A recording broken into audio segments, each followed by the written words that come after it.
आप सभी साथियों को नमस्कार। आज के इस महत्वपूर्ण वेबिनार में आप सभी का स्वागत है। और आज के वेबिनार जो है ये इसलिए भी बहुत आवश्यक है क्योंकि भारतीय जीवन बीमा निगम का जो मूल मंत्र है, जो मूल स्वरूप है, उसकी अवधारणा के बारे में आज बहुत ही बृहद तरीके से आप सभी लोग को जानकारी मिलने वाली है। जो भारतीय जीवन बीमा निगम के भारत देश के सबसे नंबर वन के एजेंट बोले जाते हैं भरत पारेख जी। उन्होंने IBM 7 के इंटरव्यू में एक बात बोली थी कि मैं भारत देश का सबसे फेल्योर एजेंट हूँ। तो इस इंटरव्यूअर ने उनसे पूछा था कि सर, आप तो भारत देश के नंबर वन एजेंट माने जाते हैं और आप ऐसा क्यों बोल रहे हैं कि मैं भारत देश का सबसे फेल्योर एजेंट हूँ। उन्होंने एक शब्द का चयन किया था। उन्होंने कहा कि पूरे भारत देश में जितने भी अभिकर्ता हैं, जितनी ना मैंने अपने करियर में सुनी है, उतनी ना किसी अभिकर्ता ने नहीं सुनी। उनके कहने का सीधा सा तात्पर्य यह था कि ये जो भारतीय जीवन बीमा निगम का पवित्र व्यवसाय है, ये ना का व्यवसाय है। प्रत्येक व्यक्ति जीवन में आय अर्जन करता है, अपने परिवार का भरण पोषण करता है, लेकिन उसे यह ज्ञात नहीं होता है कि जब तक मैं हूं तब तक मैं अपने परिवार का भरण पोषण कर रहा हूं। एक स्थिति जीवन में ऐसी ही बनती है कि हमारी उपस्थिति अनुपस्थिति में बदल जाती है। ऐसे समय में क्या मैंने अपने परिवार के लिए आर्थिक संपन्नता का कोई निवेदन किया हुआ है। उनके कहने का मतलब ये था कि भारतीय जीवन बीमा निगम का व्यवसाय एक ऐसा व्यवसाय है कि जब भी आप फील्ड में निकलते हैं, लोगों के बीमे की बात करते हैं, तो लगभग लोग ना और अस्वीकृति ही देते हैं। ऐसी स्थिति में अपने मनोबल को बढ़ाए रखना है और बहुत ही धैर्य पूर्वक आगे बढ़ते जाना है, क्योंकि इनका एक स्लोगन भी है कि बीमा मिला तो बेस्ट, नहीं मिला तो नेक्स्ट, आगे बढ़ते जाइए। और बीमा व्यवसाय को क्रिकेट की खेल की तरह से खेलना चाहिए, क्योंकि इनके कहने का हमेशा से मतलब ये रहा है कि जब भी आप क्रिकेट मैच खेलते हैं, कोई बॉल आपके सामने आती है, मिस हो जाती है, तो आपका उत्साह कम नहीं होता है। आप दूसरे दुगुना उत्साह से, नई योजना से, नई तैयारी के साथ दूसरे बॉल के तैयार हो जाते हैं। दूसरी बॉल मिस होती है तो और बेहद तैयारी हो जाती है। और जब उसी में तीसरे चौथे बॉल पे ऐसा बैट पड़ता है कि वही बॉल चौका और छक्का के रूप में परिवर्तित होती है और सारा रिकवर हो जाता है। उसी तरह बीमा का व्यवसाय है। अगर आप फील्ड में निकलते हैं और फील्ड में आपको अस्वीकृति मिलती है, लोग आपसे ये बोलते हैं कि और हमें बीमे की जरूरत नहीं है, हमारे पास पर्याप्त धन है और हमारे पास उतना आय नहीं है कि बीमा ले पावे, तो वहाँ धैर्य बनाने की जरूरत है और उनके बहुत ही धैर्य पूर्वक उनको समझाने की और समझने की जरूरत है। हो सकता है कि वह समय उनके लिए प्रतिकूल ना हो बीमा के लिए, लेकिन अगर उसको धैर्य पूर्वक और दूसरे किसी समय पे उनको आप समझाएंगे तो उस चीज को समझेंगे और बीमा को जरूर लेंगे। तो आज इसी महत्वपूर्ण विषय पे बहुत ही विस्तार पूर्वक चर्चा होनी है, बहुत विस्तार पूर्वक बातचीत होनी है। आज के जो मुख्य वक्ता है आदरणीय श्री तुषार गुप्ता जी हैं, जो अभिकरण व्यवसाय से, इंश्योरेंस प्रोफेशन से बहुत ही दिनों से जुड़े हुए हैं और बहुत ही विस्तार पूर्वक तरीके से अपने व्यवसाय को आगे बढ़ा रहे हैं। और आप देख रहे होंगे कि आपको चैट बॉक्स में एक लिंक मिल रही है, जो ट्रेनिंग की लिंक है, जिसके माध्यम से आपने इस मीटिंग को ज्वाइन किया हुआ है। वह लिंक भेजने का उद्देश्य ये है कि आपके द्वारा अगर ये सहयोग किया जाता है, आपके द्वारा अगर ये लिंक आपके LIC के प्रत्येक ग्रुप में भेज दिया जाता है, तो जो बाकी हमारे वित्तीय सलाहकार हैं, जो एक मिशन के साथ प्रत्येक परिवार में वित्तीय समृद्धि पहुंचाने के लिए अपना प्रयास कर रहे हैं, उनको भी इस मीटिंग में प्रतिभाग करने का अवसर मिल जाएगा। और जो हमारा उद्देश्य है, उस उद्देश्य में हम पूर्ति कर पाएंगे और सभी लोग कुछ अच्छा सीख करके अपने व्यवसाय में उन्नति कर पाएंगे। तो समय की मर्यादा को ध्यान में रखते हुए आप सभी के बीच में मैं आदरणीय तुषार गुप्ता जी का स्वागत अभिनंदन करता हूं। चैट के माध्यम से आप सभी लोग तुषार गुप्ता जी का आभार व्यक्त करें, उनका स्वागत करें और जो ये लिंक भेजी जा रही है, इस लिंक को जो है आप LIC के प्रत्येक ग्रुप में भेज दें। इस लिंक के माध्यम से जो भी साथी जुड़ेंगे उनके जीवन में परिवर्तन आएगा, उनके व्यवसाय में परिवर्तन आएगा, उनके परिवार में खुशियां आएंगी, उनके आर्थिक समृद्धि का उत्थान होगा। इसी उद्देश्य के साथ इस मीटिंग का हम लोगों ने आयोजन किया हुआ है। तो आप सभी से निवेदन है कि अपने सबसे महत्वपूर्ण सहयोग अगर आप दीजिए तो ये लिंक प्रत्येक ग्रुप में शेयर कर दीजिए, जिससे बाकी साथी भी इस मीटिंग में प्रतिभाग कर सके। हेलो हेलो और हेलो।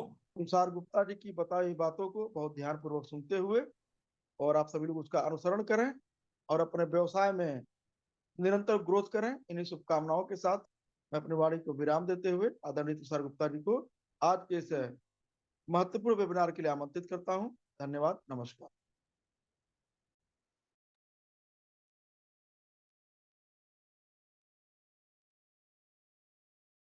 यस यस दोस्तों, स्वागत है आप सभी का आज के सेशन में। मेरा ऑडियो वीडियो आप सभी को क्लियर मिल रहा है तो एक बार चैट बॉक्स के माध्यम से बताइए, क्या मेरा ऑडियो वीडियो आप सभी तक पहुंच रहा है? Yes yes. तो सबसे पहले तो मैं शुक्रिया कहना चाहूंगा ब्लिस ट्रेनिंग एकेडमी और मनीष जी का, जिन्होंने आज एक और मौका दिया आप सबके साथ इस मीटिंग को रखने का। तो आगे बढ़ने से पहले दोस्तों पूछना चाहूंगा कि आप में से कौन कौन सा साथी है जो मेरे को फर्स्ट टाइम लिसन कर रहा है, पहली बार लिसन करेंगे? एक बार चैट बॉक्स के माध्यम से बताइए।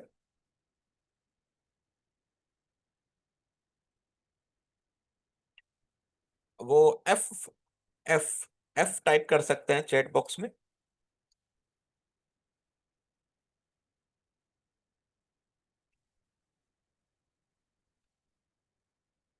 ओके ओके, चलिए। बहुत सारे साथी हैं जो पहली बार आ, मेरे साथ किसी सेशन में कनेक्ट हुए हैं। और एक बार वो वाले साथी बताइए जो काफी बार मुझको किसी ना किसी माध्यम से सुन चुके हैं। वो एक बार एम टाइप कीजिए। एम एम का मतलब मल्टीपल टाइम्स।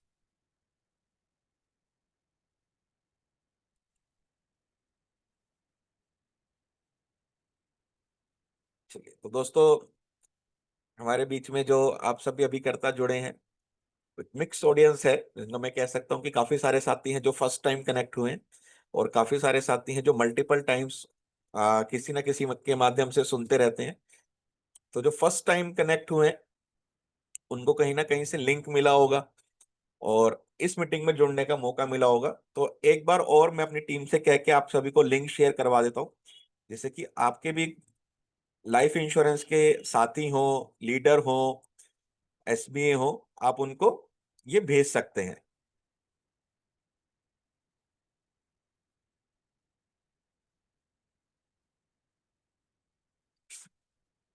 तो दोस्तों मीटिंग स्टार्ट करने से पहले पूछना चाहूंगा, मेरा ऑडियो वीडियो सभी को क्लियर है? एक बार बस चैट बॉक्स में बता दीजिए।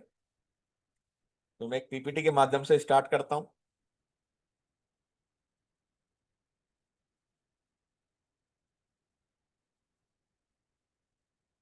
यस, चलिए स्टार्ट करते हैं आज का सेशन।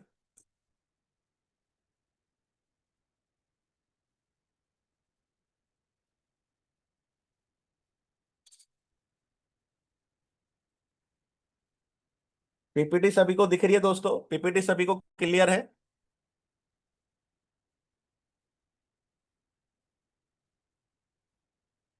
यस। आज जो हम टॉपिक कवर करेंगे, जिस विषय के ऊपर हम बात करेंगे, जीवन बीमा के व्यवसाय में ना से हाँ तक का सफर। जो भी मेरे को समय दिया है 60 मिनट्स, 75 मिनट्स, उसमें जो भी हम टॉपिक कवर कर पाएंगे आज उसको हम देखेंगे। तो जीवन बीमा के व्यवसाय में ना से हाँ तक का सफर, और जीवन बीमा के व्यवसाय में ग्राहक ना क्यों कहता है और ग्राहक के उस ना को हाँ में बदले और अपनी सेल्स को हम कैसे बढ़ा सकते हैं। तो सबसे पहले देखते हैं कि क्लाइंट ना कहते हैं। दो फेज में हम इसको बांट सकते हैं। एक है बीमा समझने से पहले। बीमा समझने से पहले का मतलब क्या है कि हमारी क्लाइंट से कोई इंटरेक्शन नहीं हुआ, केवल हमने उनके घर में एंटर किया और हमारी कुछ ऐसी क्रिया हुई, गतिविधियां हुई जो कि क्लाइंट को पसंद नहीं आई।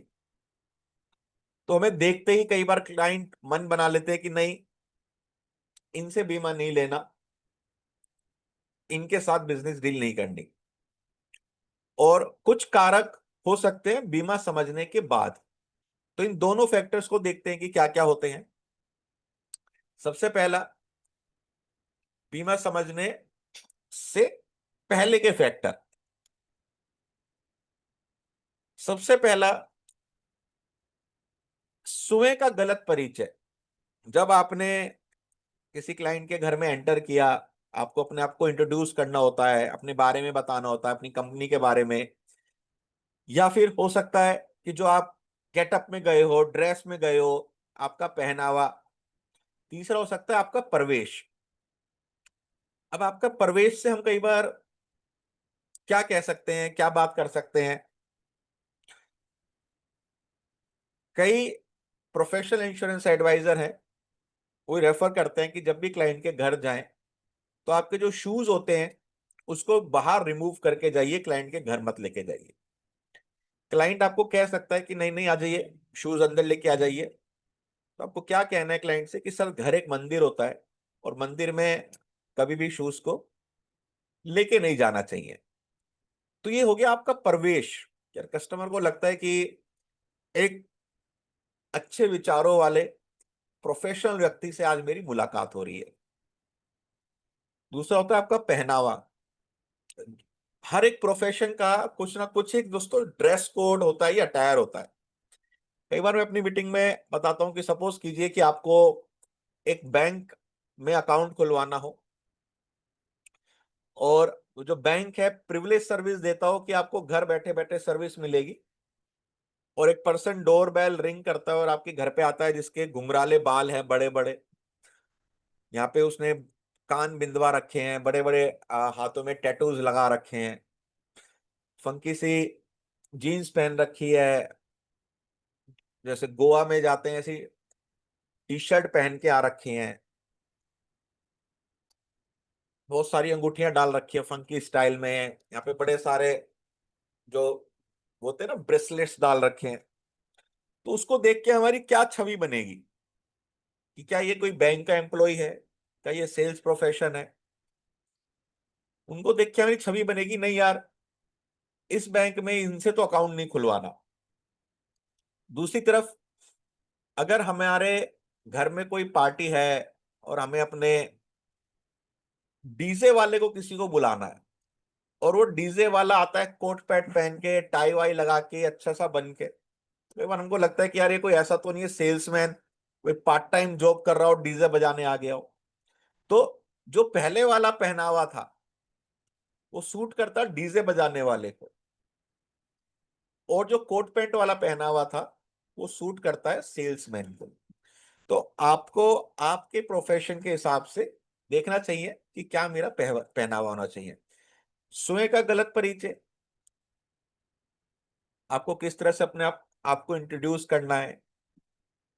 कई बार स्वयं के गलत परिचय में हम कई बार जब कस्टमर के घर पे जाते हैं, कस्टमर का घर कई बार किसी एडवाइजर को लोकेट नहीं हो रहा होता, एड्रेस समझ नहीं आ रहा होता, तो घर जाके सबसे पहले यही कंप्लेंट होती है कि सर, इतनी देर से यहाँ वहां सबसे पूछ रहा हूँ, कोई आपका एड्रेस नहीं बता पा रहा, कोई लोकेशन इधर उधर घुमा रही है। ये भी एक अनप्रोफेशनल अप्रोच है जिससे कि आपको बचना चाहिए। कई बार जाने अनजाने में हम इस तरह का बिहेव कर देते हैं और क्लाइंट तुरंत माइंड बना लेता है कि नहीं, इनसे जो है लाइफ इंश्योरेंस या बिजनेस जो इतना लॉन्ग टर्म कमिटमेंट है, 15 साल, 20 साल, 25 साल का, इनसे नहीं करना। दूसरा रीजन है गलत शुरुआत करना, जांच, और अब कुछ क्वेश्चंस पूछना जिनकी आपको पहले अनुमति लेनी चाहिए। जब भी कस्टमर से आपको डेटा लेना हो, सबसे पहले अनुमति लीजिए कि सर, आज जो हम मीटिंग में बैठे हैं, यहाँ पे हम बात करेंगे आपके रिटायरमेंट की, या फिर बात करेंगे आपके बच्चों के उज्जवल भविष्य की। तो कुछ भी सुझाव देने से पहले मुझे आपके बारे में जानना होगा, और मेरे कुछ क्वेश्चंस हैं जो इस प्रोफेशन इंडस्ट्री से रिलेटेड हैं, और मैं चाहूंगा कि आप उनका मेरे को आंसर दें।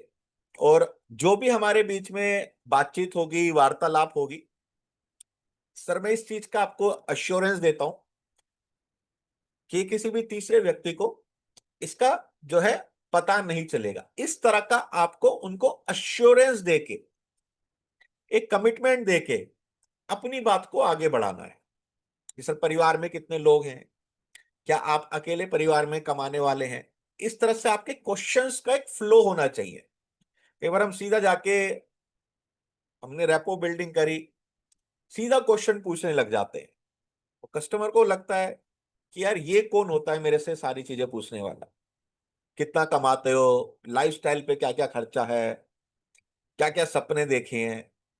ये सारी बातें तो मैं कई बार अपने जीवन साथी को नहीं बताता, अपने भाई को नहीं बताता कितना कमाता हूं, तो ये थर्ड पार्टी को क्यों बताऊं। तो हमें एक ये फ्लो को हमेशा मेंटेन रखना है। प्रश्न पूछने की अनुमति नहीं लेना। आपको हो सकता है ऐसे क्वेश्चन पूछने पड़े, जैसे हम पूछते हैं कि सर लाइफस्टाइल में ड्रिंकिंग की हैबिट, स्मोकिंग की हैबिट, तो आप पहले कस्टमर को बता दीजिए कि सर कुछ कॉन्फिडेंशियल क्वेश्चंस भी हमारे बीच में रहेंगे, क्योंकि मेडिकल के ग्राउंड से वो बहुत ज्यादा इंपॉर्टेंट है। तो उसका भी आप मेरे को बताइए कि किस तरह से आप अपने लाइफस्टाइल को मेंटेन करते हैं। इसमें एक चीज कहना बहुत जरूरी है कि सर हर एक पर्सन की कुछ ना कुछ लाइफस्टाइल हैबिट होती है, हॉबीज होती है, जैसे कि ड्रिंकिंग, स्मोकिंग। तो आपकी इनमें से कोई है? अगर है तो कितनी है सर, वो मुझे मेंशन करनी होगी।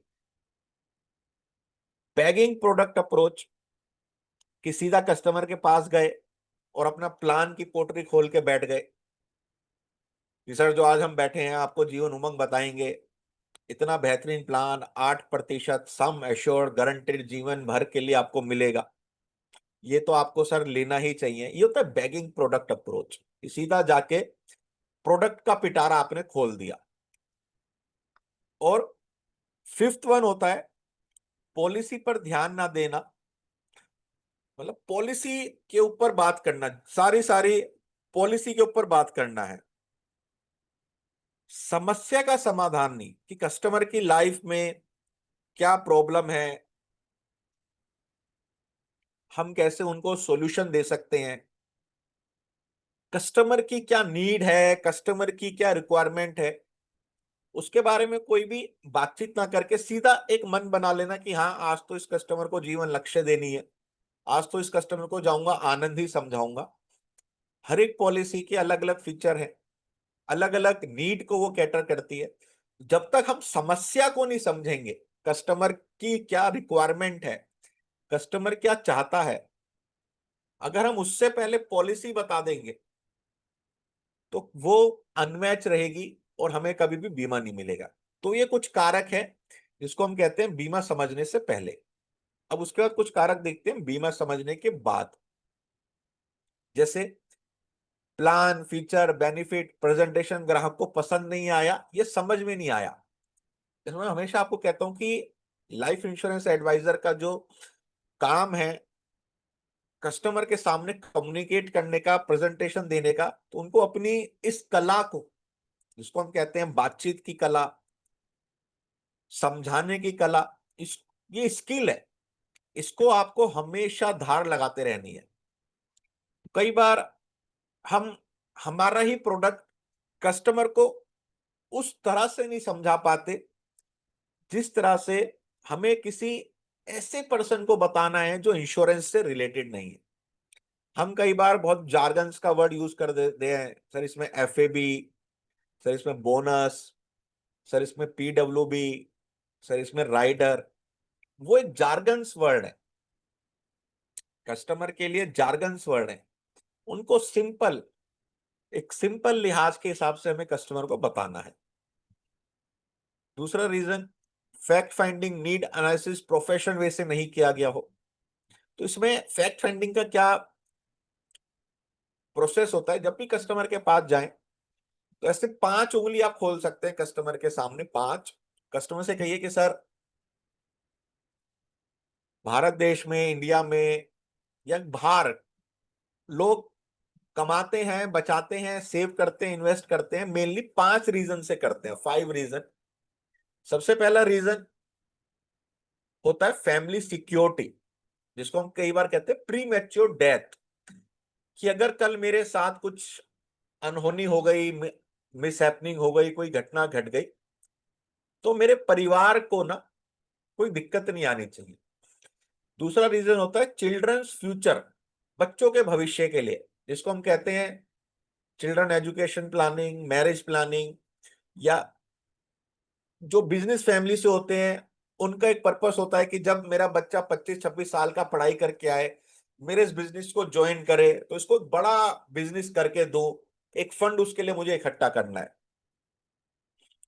तीसरा होता है रिटायरमेंट, कि मैं 60 साल की उम्र के बाद किसी पे निर्भर ना बनूं। फोर्थ वन होता है वेल्थ क्रिएशन, कि मैंने बहुत पैसा कमाया है, अच्छा पैसा मेरे पास है, प्रॉपर्टी है, जब भी इस दुनिया को छोड़ के जाऊं, अपनी नेक्स्ट जनरेशन को बिना किसी दिक्कत के वो पैसा देके जाऊं। और फिफ्थ होता है हेल्थ इंश्योरेंस, कि ऐसा ना हो कि मेरी जिंदगी भर की जमा पूंजी एक झटके में मेरी जेब से हॉस्पिटल की जेब में चली जाए। तो सर ये 5 रीजन की वजह से लोग पैसा बचाते हैं, सेव करते हैं, इन्वेस्ट करते हैं।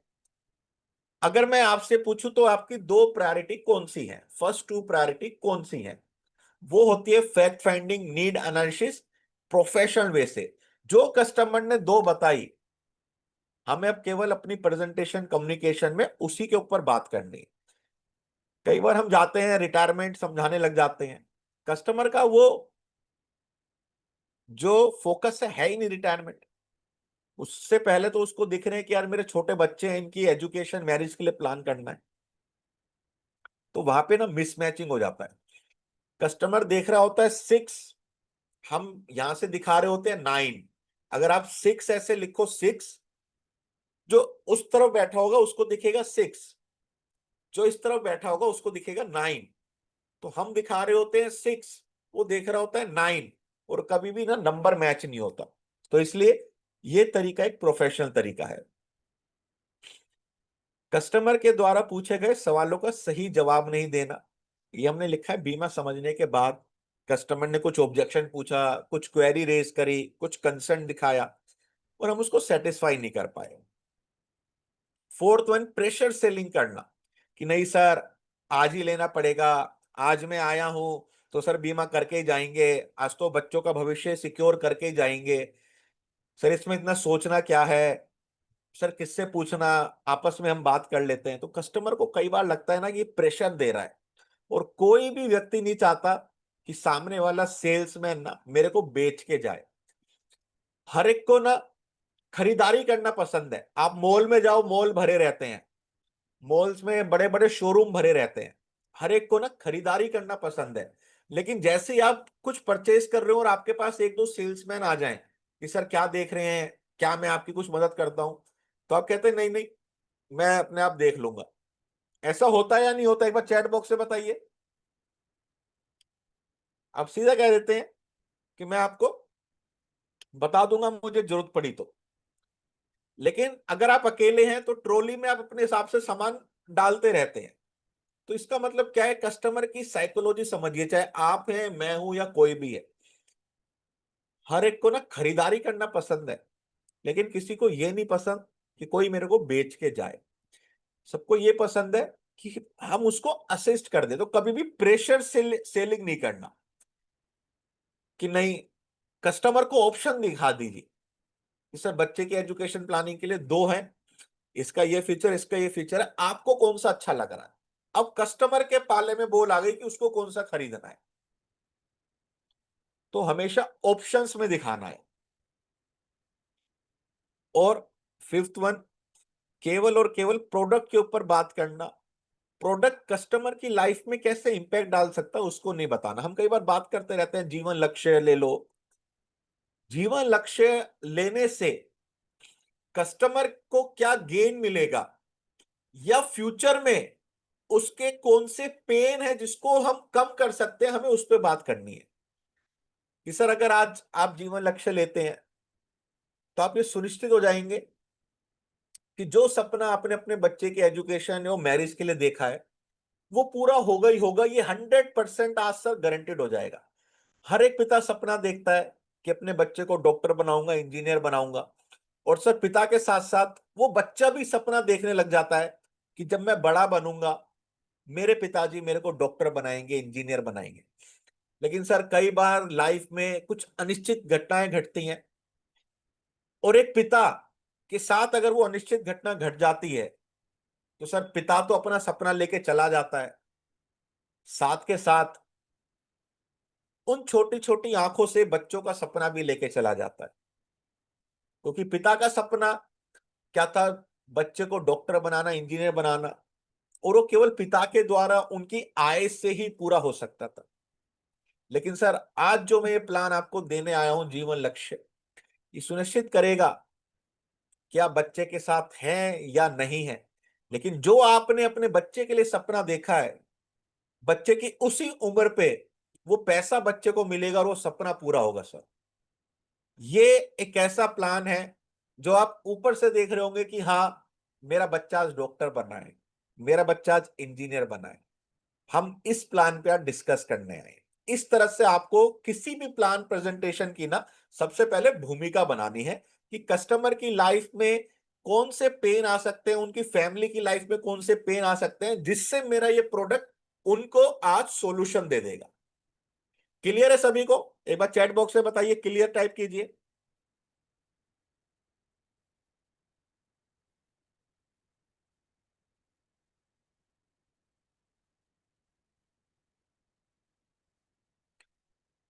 तो ये कुछ रीजन है,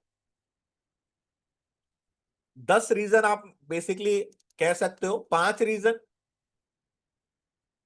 जिसको हम कहते हैं बीमा समझने से पहले और 5 रीजन बीमा समझने के बाद। ये 10 के 10 पॉइंट सभी को क्लियर है? चैट बॉक्स में जल्दी से कंफर्म कीजिए।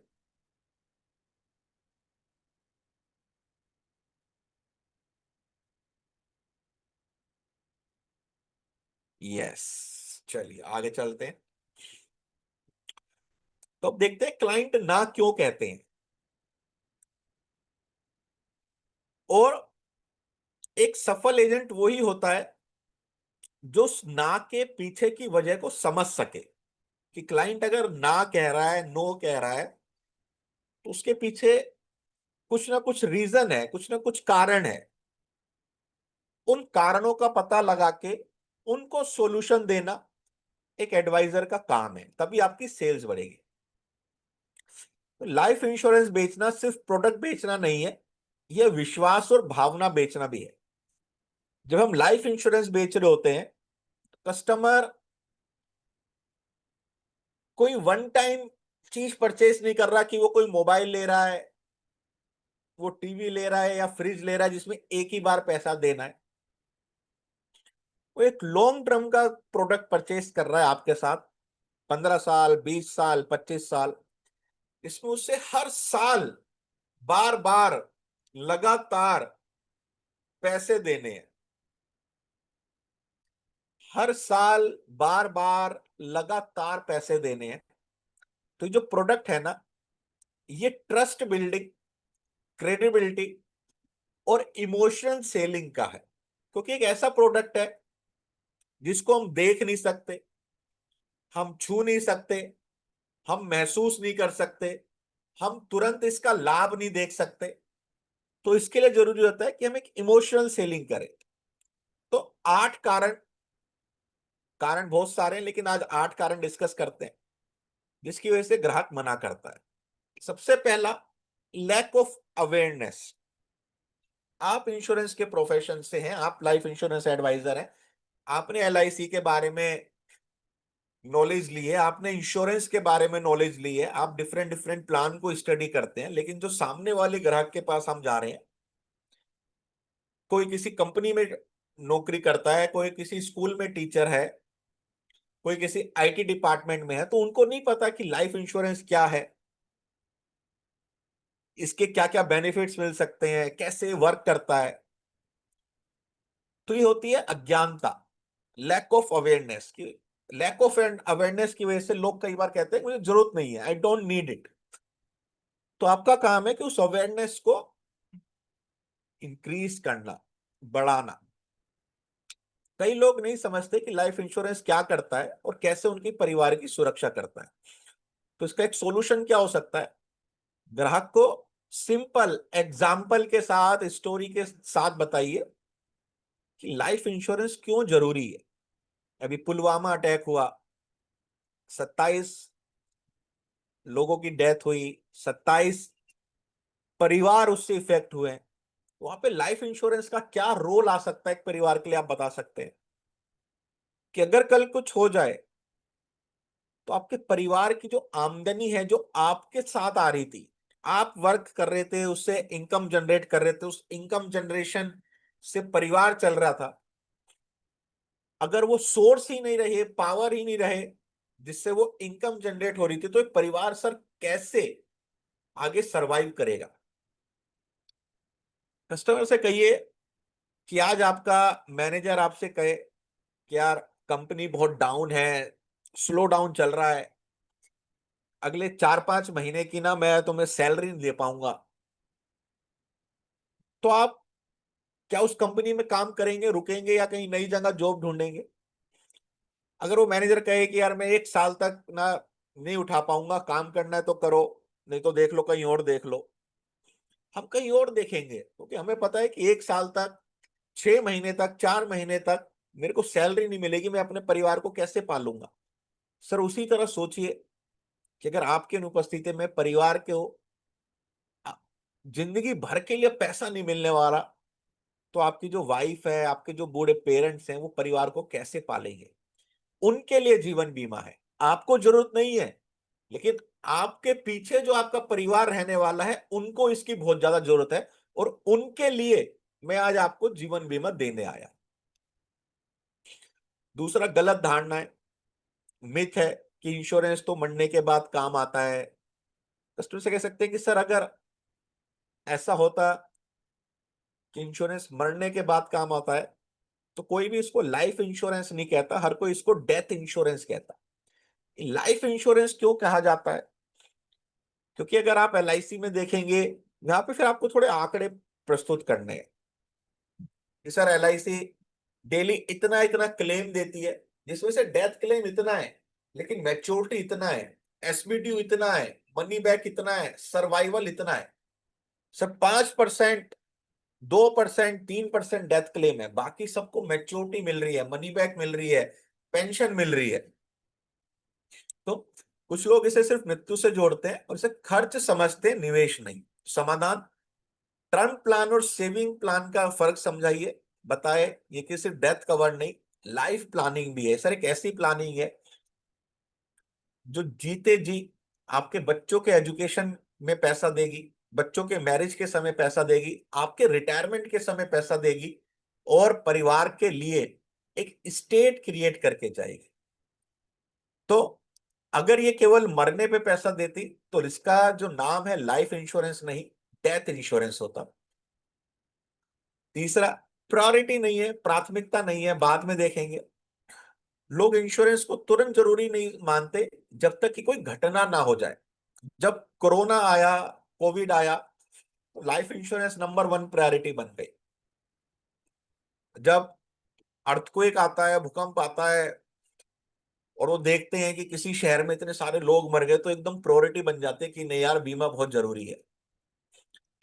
और आपने देखा होगा कि जब हम किसी के फ्यूनरल में जाते हैं, डेथ में, शमशान में, तो वहां पे जाके एहसास होता है कि यार बीमा होना जरूरी है। तो लोग इंश्योरेंस को तुरंत जरूरी नहीं मानते जब तक कि कोई घटना ना हो जाए। समाधान क्या है इसका? सवाल पूछें, सर क्या मौत वक्त देखकर आती है? जो अभी पहलगांव में हुआ, बहुत निंदनीय है।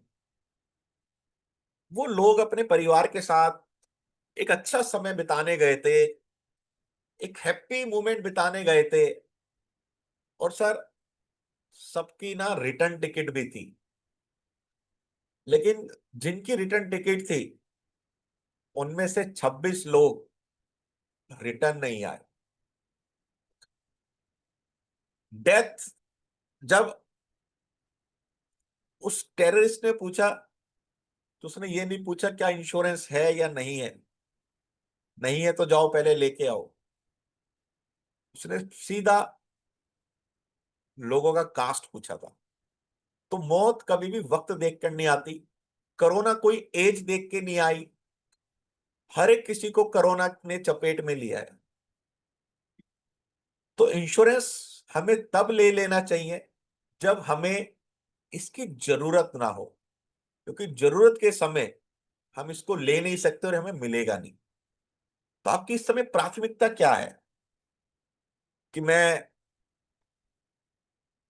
अभी कोई टीवी फ्रिज में मेरी ईएमआई जा रही है, गाड़ी में ईएमआई जा रही है, सर आपकी वो प्रायोरिटी है, या ये प्रायोरिटी है कि मेरा परिवार हमेशा सुरक्षित रहे और किसी भी ईएमआई का बर्डन उनके ऊपर ना गिरे? क्या आपकी प्रायोरिटी है? इस तरह आपको लोगों को एक भावनात्मक, इमोशनल वे में एजुकेट करना है। पैसे की कमी, अभी पैसा नहीं है, लोग सोचते हैं कि बीमा बहुत महंगा है, जबकि जो प्लान्स होते हैं, life insurance corporation of India ऐसे प्लान्स देती है, हर एक के बजट में उपलब्ध है। छोटे प्रीमियम से कस्टमर को समझाना चालू कीजिए कि सर केवल रोज का 100-150 रुपए की कीमत पर आप अपने परिवार के भविष्य को सुरक्षित कर सकते हैं। केवल 100-150 रुपए आप देंगे, परिवार के ऊपर एक 10 लाख रुपए की बीमा की छत आएगी, बच्चों को एजुकेशन में इतना पैसा मिलेगा, मैरिज में इतना पैसा मिलेगा। छोटे में समझाइए। फिर भरोसे की कमी, एजेंट भरोसेमंद नहीं होते, कोई पास्ट एक्सपीरियंस है, या कोई सोसाइटी से सुन लिया, किसी दोस्त से सुन लिया, क्या पैसा लेके भाग जाते हैं, जमा नहीं कराते, सर्विस नहीं देते। कि क्यों है? पिछले अनुभव या बाजार की छवि के कारण ऐसा हुआ है। पिछला कोई अनुभव या बाजार की छवि। तो समाधान, खुद को एक सच्चे सलाहकार के रूप में पेश करें। इसके लिए हमेशा आपके पास जो आपके सेटिस्फाइड क्लाइंट है ना, उनका टेस्टिमोनियल होना चाहिए कि मेरे क्लाइंट विकास दास जी पिछले 10 साल से मेरे को बहुत ही सर्विस दे रहे हैं, कभी कोई दिक्कत का सामना नहीं करना पड़ा, मुझे कभी ब्रांच नहीं जाना पड़ा, घर आके सारे काम करके जाते हैं। ऐसे 5-10 ना आपके पास टेस्टिमोनियल होने चाहिए।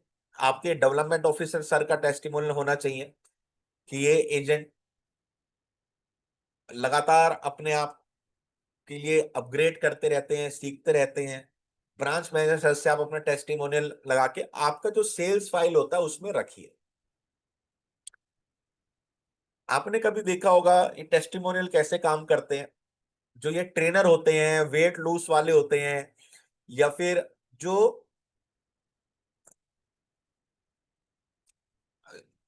ब्यूटी पार्लर वाले होते हैं, वो हमेशा थर्ड पार्टी रेफरेंस का यूज करते हैं कि मेरे इन क्लाइंट ने हमारी एक्सरसाइज प्रोडक्ट का यूज किया और अपना वेट रिड्यूस किया, इन्होंने जिम की मेंबरशिप ली, हमारे अंडरटेकिंग में इन्होंने इतना काम किया। आपको कभी याद हो फेयर लवली का एड आता था कि एक लड़की जा रही है सांवली सी, स्कूल में उसके दोस्त उसको चिढ़ा रहे हैं, कोई लड़का उससे बात नहीं करता था, तो सीधा सा एक सहेली ने बताया फेयर लवली का यूज कर, 7 हफ्तों में टक टक टक टक गोरी होती चली जाएगी। कितना एक साइकोलॉजिकल वे से थर्ड पार्टी रेफरेंस से उन्होंने कितना माल अपना बेचा था। तो as a life insurance adviser आपके पास भी एक थर्ड पार्टी रेफरेंस होना चाहिए।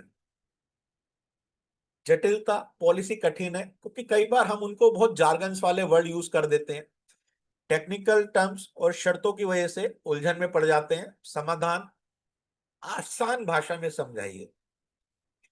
कई बार प्रीमियम की जगह आप सेविंग वर्ड का यूज कीजिए, क्योंकि प्रीमियम कई बार हम कहते हैं ना सर इसमें इतना प्रीमियम है, प्रीमियम का मतलब होता है कि यार कोई हाई रेटेड चीज है, प्रीमियम क्लास,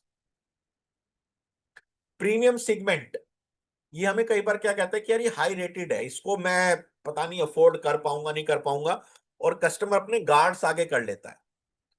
तो इजी इजी वर्ड्स का यूज कीजिए।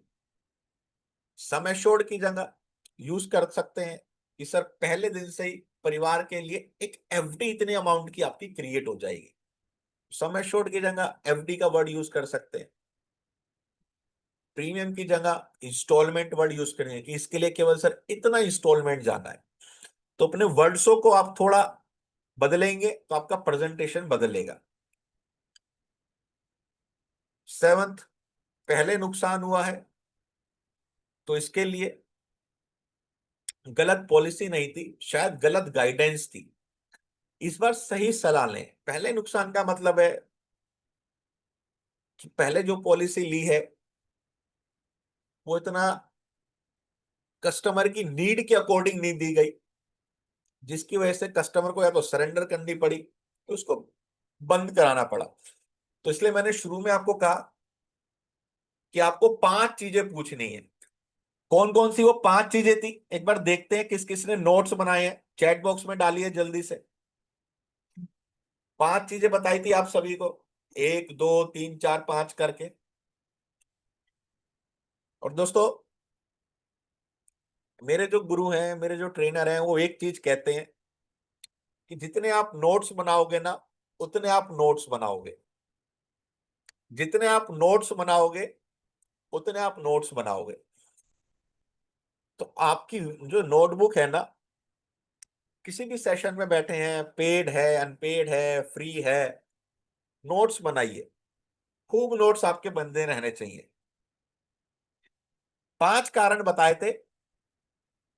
अगर एज ए इंश्योरेंस एडवाइजर आपने कस्टमर के सामने बैठ के उन 5 कारणों पे बात नहीं करी है, और मैंने आपको बताया था कि ऐसे अगर आप 6 लिखें तो मेरे को यहां से 6 दिखेगा, सामने वाले को 9 दिखेगा। मैं उसको दिखा रहा हूं ये 6 है, वो देख रहा है 9 है। पॉलिसी सेल नहीं होगी, कस्टमर कहेगा चल यार इसको पीछा छुड़ाने के लिए ले ले एक पॉलिसी, लेकिन वो बाद में लैप्स होगी, कस्टमर सोचेगा घाटा होता है। तो हमेशा, बिल्कुल अश्वनी जी ने ऑन डॉट 5 पॉइंट्स लिखे, नोट्स बनाइए दोस्तों। तो पहले नुकसान हुआ है, उसको आप कैसे बदल सकते हैं कि सर मैं जब तक आपके बारे में जानूंगा नहीं, कुछ सवाल नहीं पूछूंगा, मैं कोई भी पॉलिसी आपको सजेस्ट ही नहीं करूंगा, मैं पॉलिसी बेचूंगा ही नहीं, जब तक कि मेरे को ये ना पता चल जाए कि आपकी नीड क्या है, रिक्वायरमेंट क्या है। कस्टमर से ट्रस्ट बिल्ड करते हुए, क्वेश्चन पूछते हुए आपको वहां पे जाना है। दूसरे विकल्प, म्यूचुअल फंड में इन्वेस्ट करता हूं तो वहां पे अच्छा रिटर्न मिलेगा। समाधान, तुलना करें, एप्पल टू एप्पल की तुलना करें। सर म्यूचुअल फंड रिटर्न्स के लिए आता है, इन्वेस्टमेंट रिटर्न्स पैसे लाते हैं, और इंश्योरेंस सुरक्षा लाता है। जिस तरह अगर हम किसी रेस्टोरेंट में जाते हैं तो हमें दाल चावल भी चाहिए, रोटी भी चाहिए, सब्जी भी चाहिए, और एक टेस्ट के लिए अचार भी चाहिए, आइसक्रीम भी चाहिए। तो म्यूचुअल फंड एक टेस्ट के लिए अचार और आइसक्रीम का काम तो कर देगा सर, लेकिन केवल अचार आइसक्रीम खा के आप पेट नहीं भर सकते, वो कहीं ना कहीं बॉडी में एक नेगेटिव इंपैक्ट डालेगा। उसी तरह इंश्योरेंस ना रोटी दाल चावल की तरह है, इंश्योरेंस इसके ऊपर टॉपिंग है। तो इन्वेस्टमेंट रिटर्न्स पैसे लेके आते हैं, इंश्योरेंस आपके वो पैसे सलामत रहे, परिवार के लिए बने रहे, परिवार के लिए बचे रहे, उस चीज की सिक्योरिटी, इंश्योरिटी और कमिटमेंट लाता है। तो ये दोनों ही जरूरी है। जिसको भी वॉइस का प्रॉब्लम आ रहा है, मीटिंग से एग्जिट होके दोबारा से रिज्वाइन कर लीजिएगा, क्योंकि बाकी सभी साथियों को वॉइस क्लियर आ रही है। सभी को वॉइस क्लियर आ रही है, लाउड एंड क्लियर। एक बार एल एंड सी टाइप कीजिए, L C, loud and clear.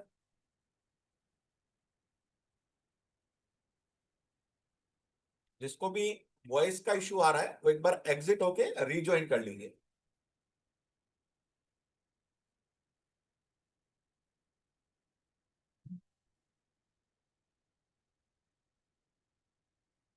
तो ये कुछ 8 रीजन है जिसकी वजह से कस्टमर कई बार ना कहते हैं, और भी बहुत सारे हैं। तो जब आप ना सुने तो सोचे, वो मना नहीं कर रहा, बस अभी समझ नहीं पाया, प्लान को नहीं समझ पाया, फ्यूचर नहीं समझ पाया, कोशिश करें दोबारा समझाने की। आप जितना बेहतर समझेंगे उतना कम ना सुनेंगे। किसको समझेंगे? क्लाइंट को। क्लाइंट को आप कब बेहतर समझ सकते हैं? जब आपके पास कला हो क्वेश्चंस पूछने की। तो क्लाइंट की भावनाओं को समझें, तर्क से नहीं कहानियों से समझाइए। इमोशनल सेलिंग कीजिए, स्टोरी टेलिंग कीजिए। कई बार आपका क्लाइंट कहता है कि यार बीमे में रखा ही क्या है, बीमा किसने देखा है, क्या करना है इसका। तो छोटी सी ना उसको स्टोरी आप सुना सकते हैं। मैं आप सबको एक स्टोरी टेलिंग सिखाता हूँ। कस्टमर से कहिए, बिल्कुल सर सर सर एक छोटी सी कहानी आपको सुनाना चाहूंगा। बहुत पुराने समय की बात है। एक राजा दूसरे राज्य में भ्रमण के लिए गया, और जो दूसरे राज्य का राजा था, वो एक शिकार पे गया हुआ था, और वो अकेला पड़ गया। उनको कुछ जानवरों ने घेर लिया। तो जो दूसरे राज्य का राजा आया था, उन्होंने उसकी जान बचाई, और दोनों में अच्छी मित्रता हुई। राजा कुछ दिन दूसरे राजा के महल में रुका, और जब वो जाने को हुआ, तो जिस राजा की जान बचाई थी, उन्होंने कहा कि तुमने मेरी जान बचाई है, मैं तुम्हें एक तोहफा देना चाहता हूं। और तोहफे में उन्होंने उनको एलिफेंट दिया, हाथी। हाथी गिफ्ट किया। और वो हाथी जो दूसरे राजा थे ना, उसने आज तक देखा नहीं था। उनकी प्रजा ने भी नहीं देखा था कि हाथी क्या होता है, कैसा होता है। तो इतने विशाल का है, बड़े हाथी को देख के वो बड़ा अचंभित हो गया, बड़ा खुश हुआ। और उसने अपने सेवक को एक संदेश दिया कि तुम तुरंत राज्य की तरफ जाओगे, और मेरा एक पैगाम सबको सुनाओगे। वो पैगाम क्या था? उन्होंने कहा कि जो मेरी राज्य सभा है, मंत्री, सेनापति, मुख्यमंत्री, और जो वो पंडित जी हैं, ये चार ग्रुप बनेंगे। इन चारों लोगों के आंखों पे पट्टी बांधी जाएगी,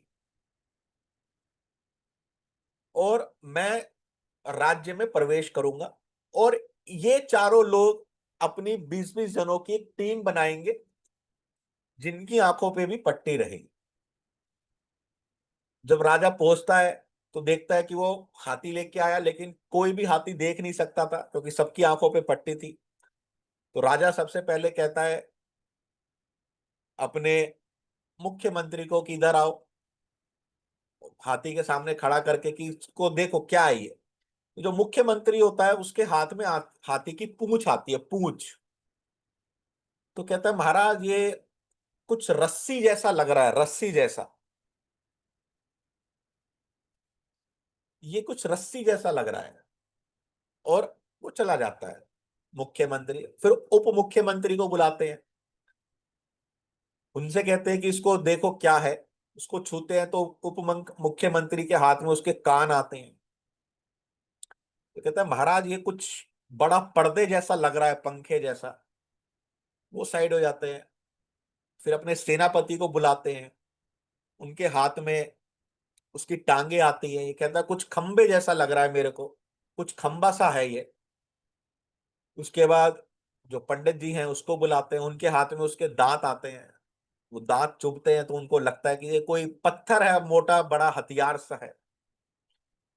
और उनसे कहते हैं कि आप जाके अपनी टीमों को बताओगे क्या क्या है। जो 20-20 जनों की टीम थी, उनको यही बताते हैं कि महाराज कोई रस्सी सी लाए हैं, कोई कहता है महाराज खंबा लाए हैं, कोई कहते हैं महाराज कपड़ा लाए हैं, कान जैसे कपड़े, कोई कहता है महाराज नुकीले पत्थर लेके आए हैं। और उसके बाद उन सबको बीच में खड़ा करके कहते हैं सब अपनी आंखों की पट्टियां हटाओ। जब वो आंखों की पट्टी हटाते हैं, वो देखते हैं, अरे ये तो इतना बड़ा हाथी है, ये तो बहुत विशालकाय है। कोई किसी की पूंछ हाथ में आई थी। तो इस कहानी से सर एक हमें संदेश मिलता है कि हर एक ने ना अपने नजरिए से देखा था, हर एक ने अपनी दृष्टिकोण से देखा था। राजा ने पूरा हाथी देखा था, तो राजा को पता था पूरा हाथी है। सर आप कह रहे हो कि मुझे बीमा की जरूरत नहीं है, बीमा कुछ काम नहीं करता। सर आप किसी के नजरिए से देख रहे हैं जिन्होंने बीमा नहीं लिया। अगर आपको पता करना है कि बीमा लेना चाहिए या नहीं लेना चाहिए, बीमा खरीदना चाहिए नहीं खरीदना चाहिए, सर उससे पूछो जिसने हाथी को देखा हो। मतलब सर किसी विधवा के पास जाइए और पूछिए कि मुझे बीमा खरीदना चाहिए नहीं चाहिए, वो आपको बताएगी बीमा का क्या महत्व है। सर किसी बच्चे के पास जाइए जिसकी पिता की अभाव में उसकी स्कूल की फीस नहीं गई, उसको स्कूल से निकाल दिया गया, उसकी पढ़ाई रुक गई, किसी छोटे से ढाबे में वो काम कर रहा है, उससे जाके पूछो कि बेटा बीमा लेना चाहिए या नहीं लेना चाहिए, वो आपको बताएगा। सर किसी बुजुर्ग पिता से जाके पूछो जिसके बेटे की डेथ के बाद अब उस बुजुर्ग के ऊपर अपनी पत्नी, बेटे की बीवी, बेटों के बच्चों की जिम्मेदारी आ गई, और वो कोई रिक्शा चला रहा है, किसी एटीएम के बाहर बैठ के गार्ड की नौकरी कर रहा है, जिस समय उन्हें घर पे विश्राम करना चाहिए था वो ही काम कर रहे हैं। सर बीमा पूछना है उनसे पूछो। आप कहते हो मैं दोस्त से पूछूंगा, मैं सीए से पूछूंगा, मैं अपने चाचा से पूछूंगा। सर पूछना है तो उनसे जाके पूछो जिसने पूरा हाथी देखा है। कोई कहेगा बीमा रिटर्न नहीं देता कि क्योंकि उसने केवल पूंछ देखी है। कोई कहेगा बेकार है क्योंकि उसने केवल उसके पैर को देखा है। सर बीमा आपको वो समझा पाएगा जिसने उसका लाभ लिया। मैं नहीं चाहता कि बीमे के अभाव में आपके परिवार को कभी मुश्किलों का सामना करना पड़े, तो इसलिए आज इस फॉर्म पे साइन कीजिए। इस तरह आपको लोगों को समझाना है।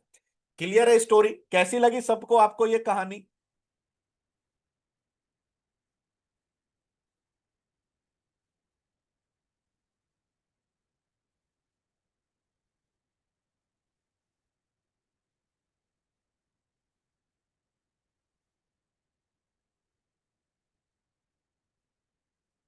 तो उदाहरण दे सकते हैं उनकी जिंदगी से कोई जुड़ा हो, ना को टोकन ऑफ इंटरेस्ट समझे, मतलब उन्हें और समझने की जरूरत है। तो कभी बहस ना करे, दृष्टिकोण बदले। ये क्या है? स्टोरी क्या है? स्टोरी टेलिंग एक कला होती है दृष्टिकोण बदलने की। तो हमेशा भावनाओं को समझिए, फायदे को नहीं। लोग बीमा नहीं खरीदते, सुरक्षा का एहसास खरीदते हैं। उनको पता लगाओ कि सुरक्षा का एहसास उनके परिवार के लिए कितना जरूरी है। कहो अगर कल कुछ हो जाए तो आपके बच्चों को कौन संभालेगा? फोकस करें प्यार, जिम्मेदारी और भविष्य की चिंता पर। कहानी सुनाइए जैसे अभी मैंने आपको सुनाई। कहानी से लोग इमोशनली कनेक्ट होते हैं क्योंकि हम बचपन से दादा दादी नाना नानी से कहानी सुनते आए हैं। जरूरत का एहसास दिलाइए, विकल्प का नहीं। सर बीमा कोई विकल्प नहीं है कि म्यूचुअल फंड में पैसा लगा दूंगा, प्रॉपर्टी में ले लूंगा। बीमा किसी चीज का सब्स्टिट्यूट नहीं है। ये सभी चीजों को बेस में लेके आएगा। अगर आपके पास बीमा नहीं है तो हो सकता है आपके परिवार को प्रॉपर्टी बेचनी पड़े, धन बेचना पड़े, सोना बेचना पड़े, म्यूचुअल फंड बेचना पड़े। लेकिन अगर बीमा है ना, तो बीमा से इतना पैसा आ जाएगा कि किसी भी चीज को बेचने की जरूरत नहीं पड़ेगी। तो बीमा आपका उन सब चीजों का भी बीमा है। इस तरह आपको लोगों को बताना है कि आप हेलमेट क्यों पहनते हैं, क्योंकि आप जानते हैं कि दुर्घटना किसी की भी कभी भी हो सकती है। ऐसी बीमा भी अनिश्चितता से सुरक्षा देता है। और आज मैं आपके परिवार को वही सुरक्षा का हेलमेट पहनाने आया। जब हम गाड़ी चलाते हैं तो गाड़ी ठुकती है, चोट हमें लगती है,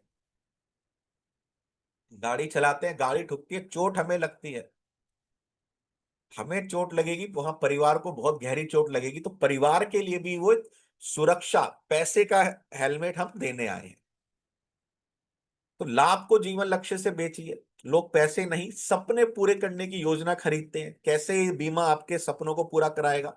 आपका सपना क्या है? बच्चों के लिए, बच्चों के भविष्य से रिलेटेड आपके रिटायरमेंट का क्या सपना है, उसके ऊपर बात करनी है।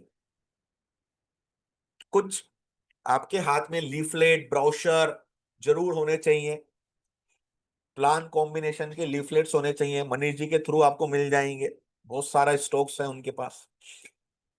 अलग अलग आइडिया, कंसेप्ट्स उनको आपको बताना है। कैलकुलेटर रख सकते हैं, मोबाइल ऐप में यूज करते हैं, तो डेटा, फैक्ट, फिगर बताइए कि भारतवर्ष में सर एक्सीडेंट से कितने लोगों की जान जाती है, बीमारी से कितने लोगों की जानती है, अर्थक्वेक, बाढ़, भूकंप, कितने लोगों की मृत्यु होती है। तो कभी भी कुछ भी हो सकता है, लेकिन उससे पहले हमें सुरक्षा चाहिए। सीधा सवाल पूछिए, इसको हम कहते हैं कॉल टू एक्शन। बातचीत को सोचेंगे पर खत्म ना करें, एक्शन तक लेके आइए।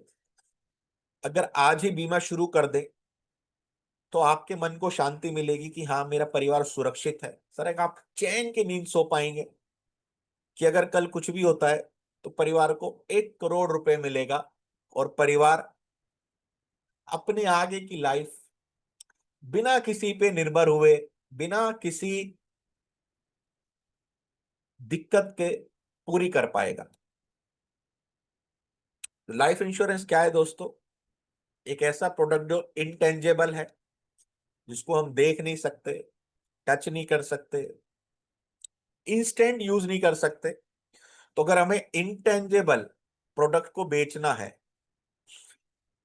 तो पहले देखना पड़ेगा टेंजेबल प्रोडक्ट क्या होता है। जैसे मोबाइल है, टेंजेबल प्रोडक्ट है, एकदम से चला के देख लिया, यूज कर लिया, हाथ में ले लिया, फील कर लिया। ये पेन क्या है? टेंजेबल प्रोडक्ट है। ये चश्मा क्या है? टेंजेबल प्रोडक्ट है, मैं देख सकता हूं, छू सकता हूं, फोटो देख सकता हूं कैसे आ रही है। लेकिन इंश्योरेंस में ऐसा नहीं है। तो अगर हम टेंजेबल प्रोडक्ट देख रहे हैं तो रोल ऑफ IQ, मतलब उस प्रोडक्ट के बारे में मेरा रोल, मेरे को जानकारी होनी चाहिए कि सर इसमें इतना प्रोसेसर है, इतनी तेज भागता है, इसमें स्नैपड्रैगन है, इतनी मेमोरी है, इतनी फोटो क्लिक कर सकते हो, इतना जूम है। ये IQ होता है। और रोल ऑफ EQ, कि सर जब परिवार की फोटो कैप्चर करोगे तो इतनी खूबसूरत फोटो आएगी, आपकी यादें बनेंगी। ये EQ है, इमोशन से जोड़ दिया। तो जब हम टेंजेबल प्रोडक्ट बेचते हैं तो जो रोल ऑफ IQ है, मतलब मेरी जो ज्ञानता है, उसका रोल 80% है, और जिसमें इमोशन डाल रहा हूं उसका 20% है। लेकिन जब हम बात करें इंटेंजेबल प्रोडक्ट का तो ये रिवर्स हो जाता है। मैं कितना प्लान के बारे में जानता हूं, अगर मैं केवल कस्टमर को प्लान प्लान प्लान के बारे में घोट के पिला दूं, लेकिन उससे इमोशनल टच ही ना आए क्लाइंट का,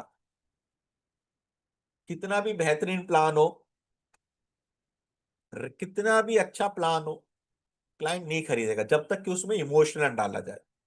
तो हमेशा इमोशनल डालिए। जैसे जीवन बीमा एक अमृत, इंटेंजेबल उत्पाद है, इसे हम ना छू सकते हैं, ना देख सकते हैं, ना ही तुरंत अनुभव कर सकते हैं। तो ग्राहक के मन में संदेह आता है, यार 20 साल बाद देखेंगे, जब बच्चा बड़ा हो जाएगा तब देखेंगे। हम उन सभी आपत्तियों पर चर्चा करेंगे जिनकी वजह से ग्राहक बीमा में ना कहते हैं। तो लोग ना क्यों कहते हैं? मुझे जरूरत नहीं है, ये सब हमने देख लिया, ये सब आपको मिल जाएगा। अब ना को हाँ में बदलने की कुछ तरकीबें। सबसे पहली, भावनात्मक, इमोशनल। अगर आपके ना रहने पर भी बच्चों की पढ़ाई अधूरी रह जाए तो क्या होगा? ये एक इमोशनल है, भावनात्मक, कि बच्चों की पढ़ाई रुकेगी, बच्चों का भविष्य, फ्यूचर खत्म, फिनिश, कंपीट नहीं कर पाएंगे, छोटी मोटी जॉब करेंगे, हमेशा स्ट्रेस में रहेंगे, अपने कैसे अपने बच्चे को वो पालेगा?